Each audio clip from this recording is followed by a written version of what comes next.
We have a thing we started after World War II called the Last Patrol, which was 12 people. And the people from Weld County, just that area, signed up for it. There were 676. It's 1951 or 52. And we meet every year and have a memorial service for those who passed on.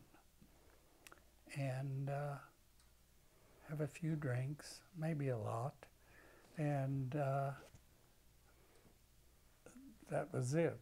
And each year we would renew it. This past year, oh, pardon, I forgot the major part of it. We had a bottle of Jack Daniels and a bottle of Chivas Regal sealed in a glass container. And at the end of when there's 12 left, you break it open and drink it. And this past year, the head said, this may be our last year. And there are only 18 or 19 left from 676. And people I knew, almost every one of them. And